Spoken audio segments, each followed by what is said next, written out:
Okay. Assalamualaikum warahmatullahi wabarakatuh and very good morning everyone. My name is Muhammad Haikal Iskandar, metric number 190096. I am from PSTR, Bachelor in Parks and Recreations. So can we proceed with the introduction? Continue. My name is Fatina Zulfa binti Kamal Baharin and my metric number is 203323. My name is Nur Shafika binti Sadi Akbar and my metric number is 200707. My name is Nurul Adia Imrashki binti Abdul Murad. My metric number is 200,555. My name is Siti Hello. Aisyah binti Muhammad Azam. My matrix number is 203324. Hello, my name is Umar Hanif Jambasi. My matrix number is 196090. Thank you everyone for introducing themselves. We are from group 1 in Forest Survey class. So before we continue, it is worth noting that we have one absentee from our group member due to some technical issues that he is facing back home. So shall we continue with our topic of the day, remote sensing technology. Before that, let me share the PowerPoint. All right, so let's start with the introduction from Fatin. She'll be talking about the background and such. All right, thank you, Haikal. So like what have you mentioned last week, Dr. asked us to choose one technology, one advanced technology that we use in our forestry department. So we have been decided to choose remote sensing as our main topic for today. So remote sensing is the science of obtaining the physical properties of the area without being there. It means that we can process we can acquire the data or information about an object that we want without having any physical. Remote sensing technology allow the users to capture, visualize, and analyze objects and features on Earth's surface. Next. Remote sensing have several data types, including like LIDAR, radar, aerial systems, and many more. So this is one of a few examples. But remote sensing divided into two types, which is active sensor and passive.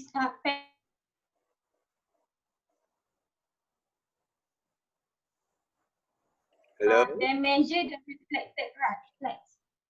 Yes. In the simpler terms, it is like a flash of camera. It brightens the target and captures the written light. While passive sensor, it used to measure reflected energy emitted from the sun. When sunlight reflects off Earth's surface, passive sensors will capture the light. So that is what active remote and passive remote sensing is. So we can continue with next person, which that will describe the advantage and disadvantage of remote sensing. All right. Sorry.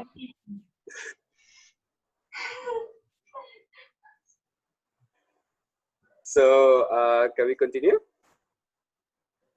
Okay, thank you to Fatin Zulfa. So just now we already know about the background of remote sensing. So I would like to share to you about the application of remote sensing. So the first one is its usage for terrain analysis, which is an analysis and explanation of topography that through geographic information system, which is GIS. And the next one is a forest management, which take part in the process of forest to to tended, harvested, and regenerated. The third one is recultivation. This is this is a restoration of productivity of the lands. This disturbance. The next one is updating of existing forest inventories, and the last one is mapping of care area like forest degradation. So next we move to Alia Imra and Haikal. Okay, thank you, Nashafika. Okay, next I will present to you the advantages of remote sensing. The first one, it will allow coverage of very large areas, which enables regional surveys on a variety of themes and identification of extremely large features. Second, it will also allow repetitive coverage when collecting data on dynamic themes such as water and agriculture fields, which comes in handy. The next one, it also allows for easy collection of data over a variety of scales and resolution. Next, the advantage is there is no limitation on the extent of information that can be gathered from a single remotely sensed image.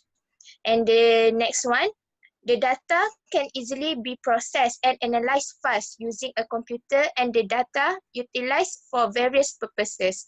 Next, I will pass the advantages to Haikal. Thank you, Alia. So there are another 5 more advantages of using remote sensing. The next one is it reduces manpower on the fields as data can be collected and analyzed in the laboratory. Next one is also it allows map revision at a small to medium scale, which is cheaper and faster in technological sense. And then the color composite can be found or produced from 3 separate band images, which ensure to define the details of area better than a single band image or aerial photography reproduced. And the final advantage would be it is easier to locate floods or forest fires that spreads over a large region, which makes it easier to plan a rescue mission faster or any other kind of planning. Next, we will proceed to disadvantages. Thank you, Haikal, for explaining about the advantages. Even for remote sensing have lots of advantages, it also have disadvantages. The first disadvantage is remote sensing is quite expensive method of analysis, especially when measuring or analyzing smaller areas. And second one is remote sensing requires training to analyze the images, which is expensive in the long run. And the third one is it is also costly to analyze repetitive photograph with different aspects of photography features. Next is powerful active remote sensing system like radars that emit their own electromagnetic radiation can be intrusive and affect the investigated phenomenon. Last one is the instrument used in remote sensing sometimes not standardized, which may lead to uncalibrated data. So the next 5 disadvantages will present by Uma. Okay, thank you, Aisha. All right, the next one is classification errors can occur when analyzing similar phenomena. The one, remote sensing technology is sometimes oversold that will provide all the solution and information for conducting physical, biological, or scientific research.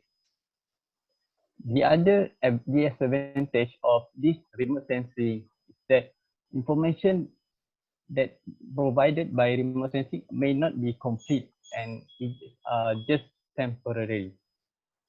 Sometimes large-scale engineering maps cannot be prepared through satellite data that makes the data collection from this remote sensing incomplete.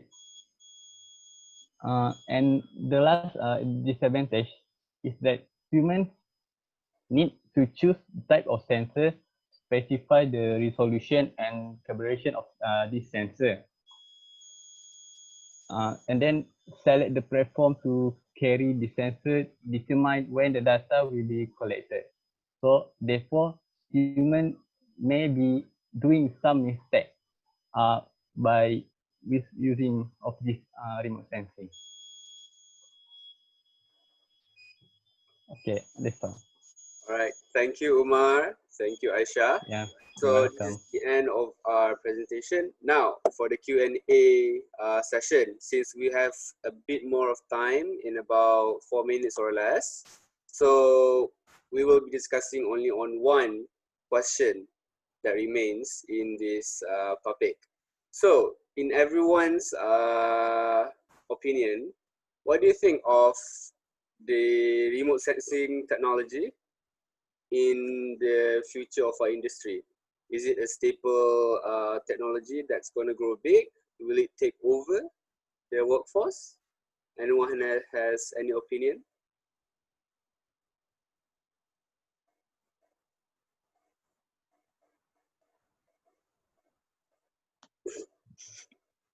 In my opinion, remote sensing is quite stable and can grow big and can upgrade more because it's easy to use. Like we don't need to take our time to measure the areas by ourselves, and it can reduce the man's power, right?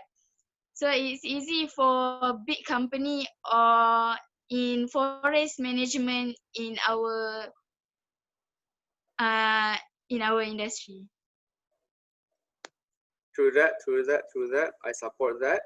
Also, in my opinion, I Yeah, think we support also. this technology in the future is going to take over a lot of things. And in terms of cost, with the development of new technologies, costs can be reduced in the near future, especially seeing how our country is headed towards that direction, being an industrial country and so forth.